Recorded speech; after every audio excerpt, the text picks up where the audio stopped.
Hey guys, welcome back. In today's video, I want to talk about the top 10 financial tasks you must do before the year end so you can save tons of money in taxes and retirement contributions. And most of these 10 things should apply to all of you, whether you are a small business owner or a W-2 employee.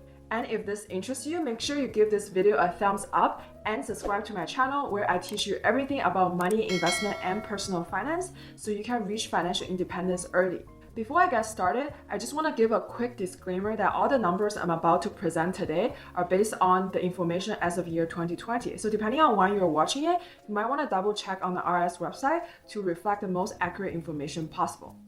And finally, I'm not a tax professional, so if you do decide to implement any of the strategies I'm about to teach you today, make sure you also consult with your CPA and conduct your own due diligence. So without further ado, let's start.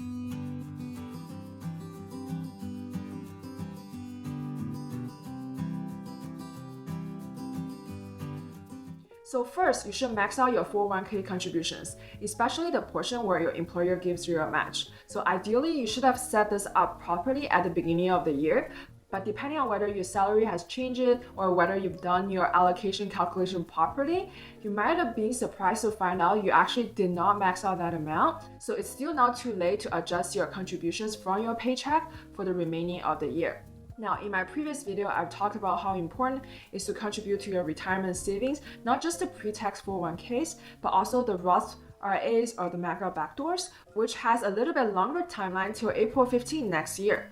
A general rule of thumb here is any individual retirement accounts, you have a little bit leeway till April 15th to make the decision.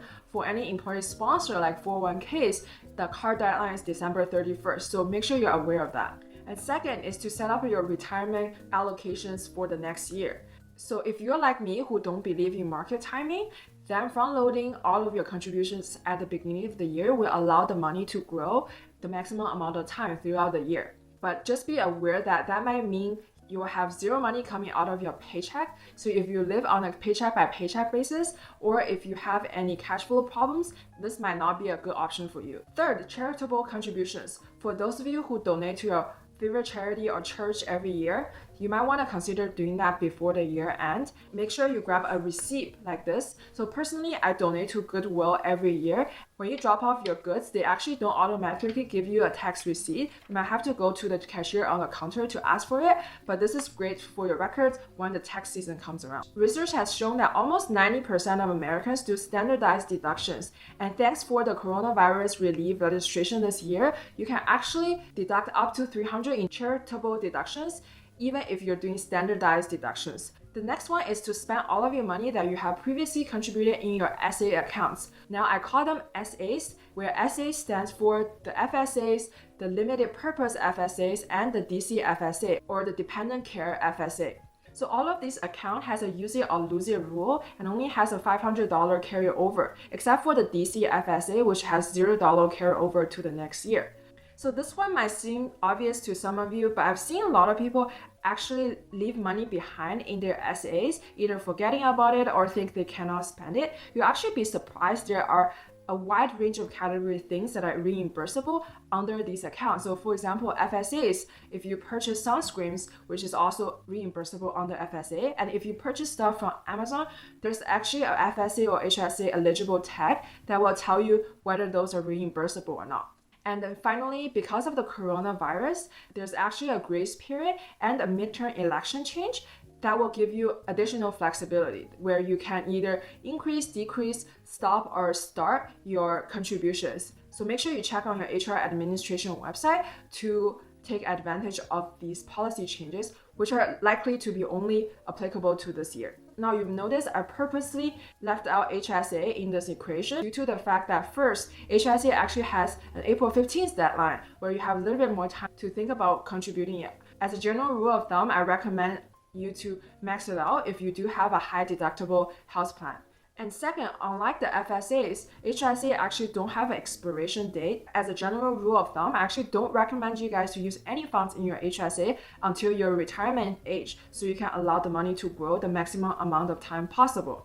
In my previous video, I've talked about exactly why this is the case, so make sure you go check it out. because HSA is a great strategy to get triple dip savings. So something to be aware that you cannot own both of HSA and FSA at the same time. So this is where the limited purpose FSA comes in, where you can reimburse under medical or vision expenses. All of these funds are reimbursable under you as well as your spouse and dependent. So if they incur any expenses in those categories, you can also reimburse it on behalf of them.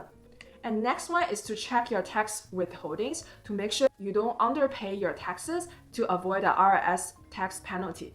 For those of you who are high income earner, your company probably has a standardized rate, let's say 22% for your supplemental income. So if you have a lot of income in your RSUs and stocks and bonuses, it's likely that you will underpay. The IRS rule states that you must pay for 100% of your taxes you paid in your previous year or 90% of the taxes of your current year, or $1,000, whichever is lower. So make sure that you do an estimate of your current tax withholdings and don't underpay to avoid a penalty. And if you do find yourself in that situation, you can either change your withholding rate or do a one-time payment to the IRS on the estimated tax payments before January 15th. The next task is to convert your traditional IRA to Roth IRA if you are in a lower income bracket this year. So for those of you who are really hit by COVID and you expect yourself to be a higher tax bracket next year or the years to come, you might want to consider this option. The benefit of doing so is you will pay tax today so that you don't have to pay tax in the future. So the next task is related to the Backdoor Roth strategy, which I've explained in this video. So if you decided to implement it this year, you want to avoid the Rata Rule by converting all the money in your traditional IRA, which you might have previously rolled over from your prior employers, into your current employer's 401k plan. If you only have a small amount, you might also want to consider directly convert it into the Roth. Even though you have until April 15th next year to contribute, you have to make sure there is no money in the traditional IRA by December 31st this year to avoid the Rata Rule. The next item on my checklist is called the tax loss harvesting. So for those of you who are not familiar, tax loss harvesting is the selling of a security so that you can offset the capital gains of another security. Let's say you have two mutual funds, Mutual Fund A and Mutual Fund B. In Mutual Fund A, this year you've realized $10,000 in realized gain, whereas in Mutual Fund B, you have about $7,000 in unrealized losses. So without doing anything by the end of the year, you will have to pay short-term capital gain on the $10,000 of your Mutual Fund A. So to implement the tax loss harvesting strategy, what you need to do is to sell the Fund B that I've talked about to realize a $7,000 loss and then purchase another that are similar in security composition to your Plan B. This strategy is usually implemented towards the end of your calendar year so that by the end of the day, you only have to pay taxes on the net $3,000 realized gain. A caveat here is you want to avoid something called the wash sale, where you sell the security at a loss and purchase the same security within 30 days. And if you trigger the wash sale, you will not be able to offset that loss. The next one is for small business owners out there, whether you have been negatively impacted by COVID or positively impacted. You might want to consider your expense strategy towards the end of the year.